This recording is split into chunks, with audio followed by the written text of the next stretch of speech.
스포츠 엑스파일의 천홍철입니다. 자, 우리나라가 64년 만에 아시안컵에 우승컵을 들어올릴 수 있을 것이냐. 자, 크린스만 감독이 이끄는 우리나라 축구 대표팀이 그 56년, 60년에 우승을 차지하고 나서 우리가 내년 1월 그 12일 그 카타르에서 열리는 그 아시안컵에 도전하게 되는데, 이와 같은 소식을 대한축구협회 부회장이면서 유명한 축구 해설위원인 한준희 위원 전화 연결해서 알아보도록 하겠습니다. 여보세요? 네, 안녕하십니까. 아유, 고맙습니다. 네, 우리 최동철 기자 대선배님께서는 네. 그 한 30년 전 목소리 그대로이신 게 놀랍습니다. 그래요, 고맙습니다. 다 우리 한준희 그 부회장이고 정말 뭐 세계적인 해설가들께서 해설위원께서 도와주셔서 이렇게 아직은 뭐 그 옛날 그 모습으로 시청자 여러분을 만나고 있는데 이미 과찬은 제가 여기서만 듣는 것 같습니다. 아니에요. 정말이에요. 우리 한준희 해설위원은 아주 최고죠. 어떻습니까? 이제 그 26일부터 이제 이 크린스만 감독이 이끄는 우리 대표팀이 훈련에 들어갔잖아요. 그렇습니다. 지금 일단 15명이 소집되어 있는 상태고요. 네네. 유럽에서 뛰는 선수들 가운데에서는 이미 이제 리그를 중단하고 휴식기에 길게 들어가 있는 분데스리가에서 뛰는 선수들은 왔습니다. 여기에 덴마크 리그의 조규성 선수랄지 그리고 네. 황인범 선수랄지 이런 선수들은 지금 합류가 되어 있고요. 네네. 그러니까 지금 소집된 멤버들은 기본적으로는 국내파 위주의 일단 경기를 이미 마치고 쉬고 있는 유럽 리거들이 합류했다, 이렇게 보시면 될 것 같습니다. 그래요. 제가 보니 크린스만 감독이 특히 그 카타르 아시안컵에 기대가 크고 이거에 대한 얘기를 했단 말이에요. 꼭 우승을 차지하겠다 그러는데, 자, 우리가 이제 24개 팀이 우리가 2조에 속해 있지 않습니까? 네. 2조에 속해 있는데 제가 보는 뭐 바레인이라든가 뭐 요르단이라든가 말레이시아는 뭐 쉽게 이길 거로 생각되는데, 그러나 축구라는 것이 항상 이변이 있잖아요. 그렇죠. 그리고 우리 대표팀의 전력은 또 만천하에 공개가 돼 있고, 우리 그렇죠. 대표팀에 어떤 선수들이 잘하고 어떤 플레이 스타일을 지니고 있는지가 너무도 우리도 이제는 노출이 되어 있는 팀이거든요. 네네. 게다가 이제 뭐 말레이시아 같은 팀은 당연히 또 김판곤 감독이 말레이시아에 맞아요. 지금 지휘봉을 잡고 있기 때문에 네. 대한민국 팀을 뭐 누구보다도 잘할 것으로 예상이 됩니다. 그리고 요르단 같은 경우는 지금 현재 프랑스 리그에서도 아주 발군의 실력을 발휘하고 있는 무사 알 타마리라는 선수가 있거든요. 네네. 이 선수의 드리블 돌파 능력은 또 상당한 수준이기 때문에 네. 물론 그 선수 하나로서 요르단이 뭐 우리에게 근접하는 전력을 지니게 되는 것은 아니겠습니다만, 어찌됐건 우리도 좀 경계할 필요가 있다는 생각이고요. 네. 그리고 바레인은 상당히 좀 실리적인 축구를 펼치면서 우리를 상대로 뭐 역습이라든가 세트 플레이에 한 방을 노리게 될 공산이 큰데, 네. 여기 이제 최전방 공격수가 유스프 헬랄이라는 190cm대 중반의 아주 장신 공격수, 체코 리그 경력을 지니고 있는 또 선수가 존재합니다. 그래서 전체적으로 바레인이나 요르단이나 말레이시아도 네. 물론 우리보다 약한 팀들이면은 틀림이 없고 우리가 네. 조별리그에서부터 크게 고생할 걸로 생각이 되지는 않지만, 네. 그럼에도 이들도 나름 또 우리를 상대하는 법과 우리를 상대하는 무기를 아예 안 가지고 있다라고 경시하는 것은 우리도 좀 곤란할 거라고 생각을 합니다. 예, 뭐 우리가 2조, 이제 24개 팀이 6개 조로 나눠져 있는데, 2조 첫 번째 경기가 1월 15일이란 말이에요. 저녁 8시 반인데, 바레인은 뭐 우리가 FIFA 랭킹이 23이고 바레인은 86이고, 그 역대 전적을 보더라도 우리가 11번을 비기고 11번을 이기고 4번을 비기고 1번을 졌더라고요. 근데 그 바레인도 그렇게 뭐 86이긴 하지만은 뭐 숨은 어떤 이 골게타가 있지 않겠어요? 네, 병기가 있잖아요. 말씀드렸던 그 190cm 중반의 유스프 헬랄 선수가 있고, 네. 그리고 이 헬랄 선수를 도울 만한 선수로서 측면에 모하메드 마룬이라는 선수가 있는데 이 선수가 네. 또 오른발 킥 능력이 상당히 좋거든요. 그래서 우리가 어. 바레인과 할 때는 가급적이면 우리 지역에서 상대에게 파울을 주지 않는 프리킥을 내주지 않는 것이 굉장히 중요할 거라는 생각이고요. 그리고 바레인 같은 경우는 물론 우리보다 전력도 떨어지고 우리가 바레인을 상대로 여태까지 많이 이기긴 했습니다만 우리를 대회 때마다 약간 고생시킨 그래? 경기들도 있어요. 그러니까 예. 2019년 아시안컵을 돌이켜보면 우리가 바레인과 토너먼트 처음에 딱 만나가지고 연장전까지 펼치는 약간 고전했던 기억도 있습니다. 그래서 그래? 바레인을 상대로 우리가 첫 단추를 좀 유연하게 잘 끌 필요가 있다는 생각입니다. 그리고 이제 그 1월 20일에 이제 8시 반에 역시 요르단과 이거 뭐 FIFA 랭킹이 87, 우리가 23위입니다만은 요르단은 어떻습니까? 우리가 3승 2무로 앞서 있긴 합니다만 한 번도 진 적이 없어요.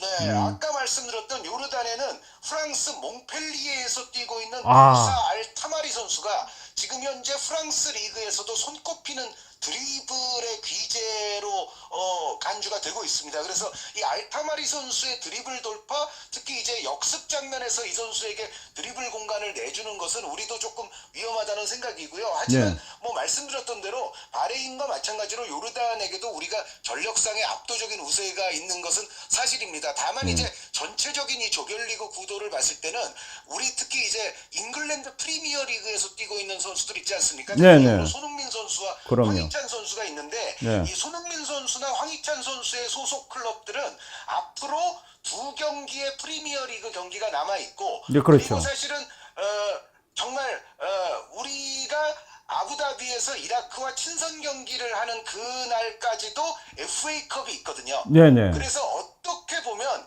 잉글랜드 프리미어리그에 소속돼 있는 선수들은 조별리그 아주 초기 단계에서부터 정말 일찌감치 합류해서 위력을 발휘할 수 있을 것이냐에 대해서는 약간의 의문의 여지가 있습니다. 예, 그래서 예. 그런 부분들은 우리도 좀 조심을 해야 되겠고 예. 말씀드렸던 대로 요르단은 세밀함과 역습 능력을 어느 정도 알타마리 선수로 인해서 보유하고 있다는 생각이기 때문에 우리가 그 점은 사실 충분히 경계를 해야 될 걸로 믿습니다. 예, 그리고 이제 마지막 2조 예선 마지막 경기가 1월 25일 저녁 8시 반에 말레이시아. 이것은 김판구 감독이 이제 이끌고 있기 때문에 우리나라 전력을 잘 안단 말이에요. 네, 김판공 감독은 예전에 대한축구협회 전력강화위원장도 그럼요. 있었고 예. 부회장도 했었던 인물이거든요. 그래서 네네. 우리나라 축구를 너무 잘 알고 있고 김판공 감독은 축구 철학 자체가 빠른 전환을 굉장히 중시하는 스타일입니다. 그러니까 우리가 이른바 말하는 공격으로부터 수비로의 전환, 수비로부터 공격으로의 전환에 있어서 상당히 트렌디한 현대 축구의 전술을 잘 도입할 수 있는 감독이거든요. 그래서 네. 말레이시아가 분명히 우리보다는 뭐 한두 수 이상 아래로는 보여집니다만 김판곤 감독의 또 이러한 전환의 축구를 잘 조련을 받은 선수들이 어떤 능력을 펼쳐 보일지를 한번 지켜봐야 될 것 같고 그리고 말레이시아 같은 경우는 선배님께서도 잘 아시다시피 여기는 이제 약간 다국적 다인종 선수들로 약간 구성된 팀이거든요. 그러니까 네. 예를 들어 뭐 영국계 선수가 존재한다든가 네. 브라질계 선수가 존재한다든가 이런 부분들이 말레이시아도 있기 때문에 우리로서도 이 마지막 경기까지도 사실은 긴장의 끈을 너무 느슨하게 늦추면 안 될 것 같습니다. 예. 말레이시아는 뭐 132 FIFA 랭킹, 그리고 우리가 26승 12무 8패로 뭐 압도적으로 우리가 우세합니다만, 그러나 축구라는 것이 이게 참 제가 본 이변이 뭐 정신력으로 뭐 약하다고 흐트러졌다가는 생각하지 못한 그런 이변에 일어나는 것이 그 축구 아니겠어요? 그렇죠. 그리고 이제 강팀이 약팀을 상대로 네. 장시간 또 골을 넣지 못하면서 예. 뭐 슈팅은 많이 때리는데 정작 이제 골은 터지지 않는 좀 답답한 흐름이 전개되는 경우도 축구에서는 너무도 비일비재한 일이기 때문에 사실은 네. 우리로서도 첫 단추, 두 번째 단추 그리고 조별리그까지 산뜻하게 좀 마무리를 할 필요가 있는데 네. 특히 아까 말씀드렸던 대로 프리미어리그에서 뛰고 있는 손흥민 선수랄지 황희찬 선수랄지 맞아요. 이런 예. 선수들이 어떤 컨디션으로 어느 시점에 합류해서 어느 시점부터 본격적으로 위력을 발휘할 수 있을지는 우리로서도 약간의 이제 변수는 될 수 있다는 말씀을 드리고 싶습니다.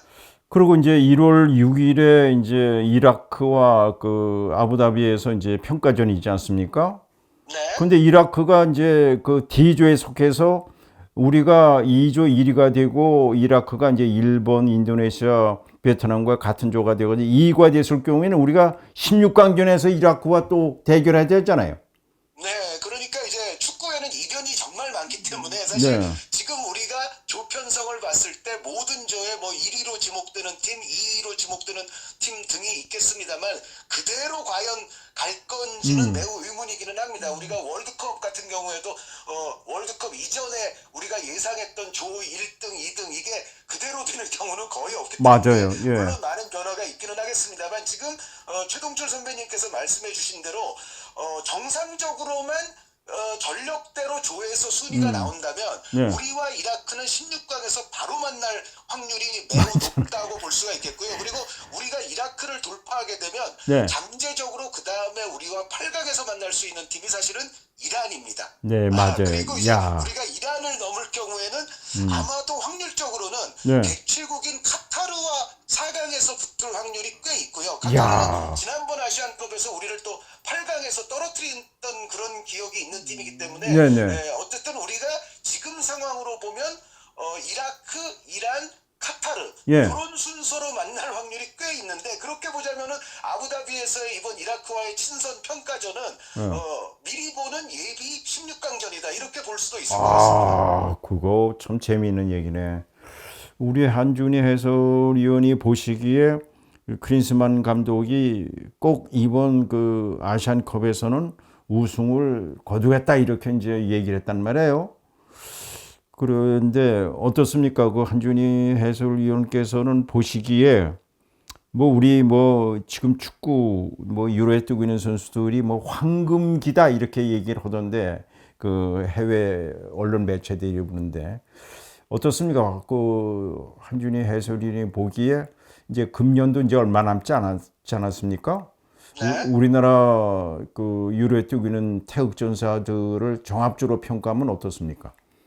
일단 클린스만 감독은 예. 팀 일성부터가 사실 아시안컵 우승이었고요. 맞아요. 예. 네, 그리고 뭐 요즘은 우리가 이제 골도 많이 넣고 성적이 좋아졌습니다만 예. 한창 또 클린스만 감독이 비판도 받고 안 맞아. 좋았을 예. 시기에도 클린스만 예. 감독은 항상 기본적으로 나는 아시안컵을 목표로 여기에 온 거고 아시안컵에서 성공하고 그 다음을 넘어서 이제 다음 월드컵으로 간다 뭐 계속 그렇게 이야기를 해왔기 때문에 네. 클린스만 감독 본인의 어떤 포부와 목표 그리고 발언들에 대한 책임을 위해서도 사실은 이번 아시안컵은 감독에게 있어서도 굉장히 중요한 대회임에 틀림이 없겠고요. 네. 그리고 이제 지금 방금 전에 말씀하신 우리의 정말 역대급 황금 세대가 이번 대표팀인 것만큼은 그렇죠. 틀림없는 사실이거든요. 네. 그러니까 손흥민 선수는 매 경기 뭐 그라운드를 밟고 골을 넣을 때마다 프리미어리그 전체 역사의 전설 중에 한 명이 지금 되어가고 그럼요. 있고 예. 여기에 아시아가 배출한 지금 세계 아시아 출신 최고의 수비수는 당연히 김민재 선수 김민재, 아니겠습니까? 그렇죠, 그렇죠. 여기에 파리 생제르맹이 인정한 재능 이강인 선수에다가 프리미어리그에서 이제는 골잡이로 또 인정받고 있는 황희찬 선수, 예, 여기에 예. 이재성, 황인범, 조규성, 예. 뭐 등등등의 선수들까지 하면은 사실 우리가 이 정도로 유럽에서 각각의 리그와 팀에서 인정받는 선수들을 다수 보유했던 시절은 존재하지 않거든요. 그러니까 이번 우리 대표팀이 만약에 아시안컵을 거머쥐지 못한다면 아마 네. 팬들은 이 멤버로도 아시안컵 우승을 못하면 우리가 과연 앞으로도 아시안컵 우승을 할 수 있는 거야? 라는 의구심을 지니게 될 정도로 지금 우리 대표팀은 멤버가 좋은 상태다. 다만 이제 그럼에도 불구하고 일본 같은 경우에도 일본 역시도 지금 대단하죠. 멤버가 뭐 역대 레벨로서 굉장히 그럼요. 좋고요. 예. 그것은 이란도 그렇고 거기에 아시다시피 호주와 사우디아라비아 또 카타르, 우즈베키스탄 이런 이제 다크호스들까지 하면은 전체적으로 아시아 축구의 레벨 자체가 지금 예전보다는 평균적으로 많이 올라가 있는 데다가 지난번 카타르 월드컵에서 보시게 되면 대체국 카타르를 제외한 5나라가 모두 선전했습니다. 예, 거기에는 예. 대한민국, 일본 그리고 호주, 사우디아라비아, 이란에 이르기까지 모두가 이제 선전을 했던 월드컵을 바로 1년 전에 본선을 치렀었기 때문에 사실 네. 그것을 고려한다면 우리의 멤버가 아주 정말 황금세대 역대급이긴 하지만 그럼에도 다른 라이벌들도 사실은 지금은 아시아 축구가 전체적으로 올라와서 괜찮은 멤버들을 대부분 보유하고 있으니까 사실 우승까지 이루는 길은 험난할 것이다. 이렇게 예측을 하는 게 옳을 것 같습니다. 그래요. 자, 끝으로 그러면은 우리 그 한준희 해설위원이 그 베스트 11을 이렇게 한다면은 어떻게 구성이 될 거예요, 스쿼드가?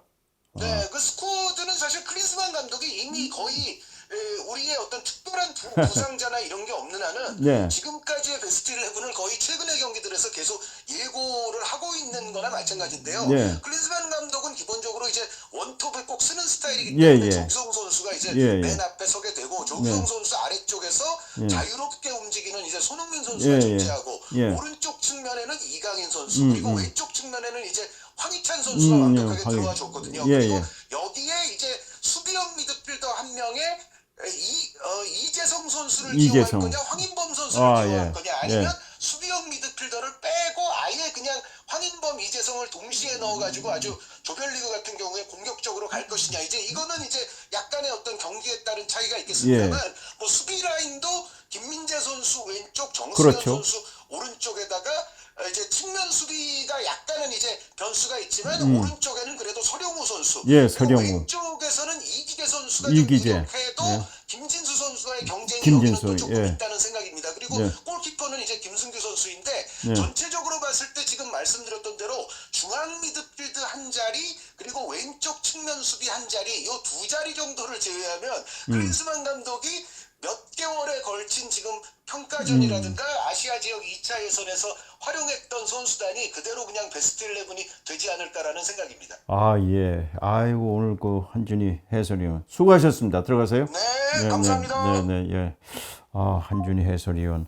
아마 그 지금 베스트 11을 그 한준희 해설위원이 이제 그 소개를 해 주셨습니다만은 역시 뭐 시청자 여러분들도 축구 좋아하시는 분들은 고개를 끄덕끄덕 하지 않을까 생각됩니다. 이미 클린스만 감독이 좀 쭉 그 이 국가대표를 이제 이끌면서 이미 베스트 11은 그 이미 거의 굳어진 상태고요. 황의조 선수는 뭐 다다시피 이제 불법 영상 때문에 일단은 국가대표는 선발되지 못한다는 거 이거 참고해 주시기 바랍니다. 야, 내년 1월 달에 있을 그 아시안컵 과연 우리가 64년 만에 그 우승을 차지할 것이냐 이것이 최대 관심이 아닐 수가 없습니다. 자, 내일 이 시간에는 말이죠. 그 내년 3월 20일 우리나라 프로야구 내년에 3월 23일에 개막합니다. 근데 3월 20일부터 21일 이틀 동안 그쪽 스카이돔에서 미국 프로야구 개막전이 열려요. 거긴 LA 다저스와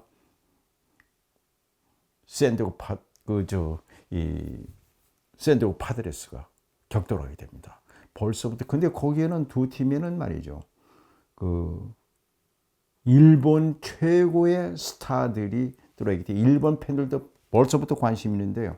자, 이게 뭐 벌써부터 그 입장 그걸 어떻게 사느냐 뭐 이거 벌써 얘기하신 분들이 많습니다. 그래서 내일 이 시간에는 그 80년 그 프로야구 원년의 불사조 박철순 그 감독으로부터 그 프로야구 미국 프로야구 개막전 내년 3월 20일과 21일 그 그쪽 돔에서 열리는 LA 다저스 대 샌디에고 파드레스의 여러 가지 얘기를 그 알아보도록 하겠습니다. 오늘은 여기까지입니다. 시청자 여러분 무조건 건강하십시오.